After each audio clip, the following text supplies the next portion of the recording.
با تو هم ای سهراب، ای به پاکی چون آب.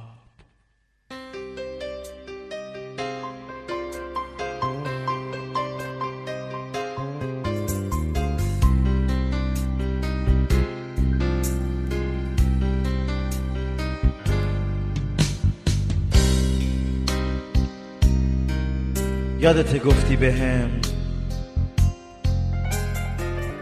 تا شقایق زنده است زندگی باید کرد.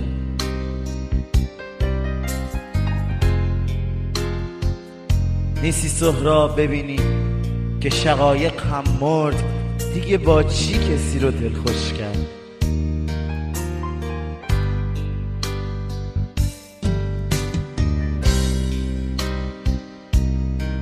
یادت گفتی بهم اومدی سراغ من، نرم و آهسته بیا که مبادا ترکی برداره چینی نازک تنهایی تو. اومدم آهسته نرمتر از یک پر قو، خسته از دوری راه، خسته بود چشم را.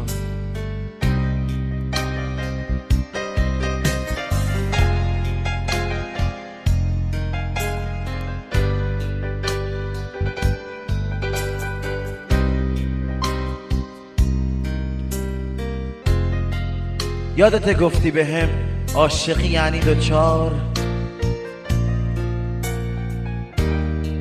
فکر کنم شدم دوچار. تو خودت گفتی چه تنهاست ماهی اگه دوچار دریا باشه. آره تنها باشه، یار غمها باشه. یادت میگفتی گاه گاه این قفسی میسازم، میفروشم به شما تا به آواز شقایق که در آن زندانی است دل تنهاییتان تازه شود. دیگه حتی اون شقایق که اسیر قفس سهراب ساحل یک نفسه نیست که تازگی بده این دل تنهایی من. پس کجاست اون قفس شقایقت؟ منو با خودت ببر به قایقت. راست میگفتی کاش مردم دانه های دلشان پیدا بود. آره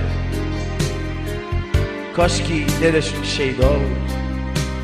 من به دنبال یه چیز بهترینم سهراب، تو خودت گفتی بهم بهترین چیز رسیدن به نگاهی است که از حادثه عشق طرف.